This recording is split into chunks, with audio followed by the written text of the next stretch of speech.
Hapo ndo akikuja zaidi anashikwa. Hapo.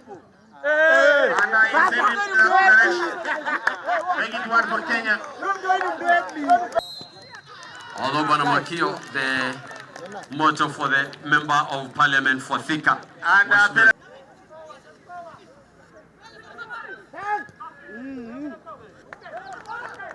And Jibia corner for Kenya is well taken. What happens?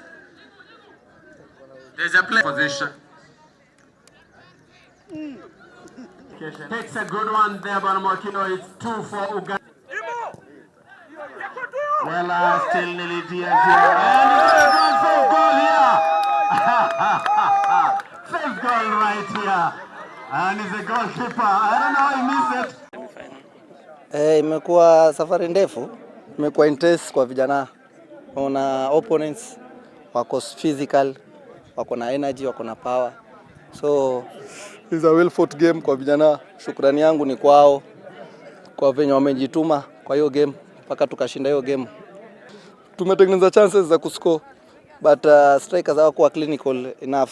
Naona. So siwezi wa blame kwa sababu hizo moments zina happen too once.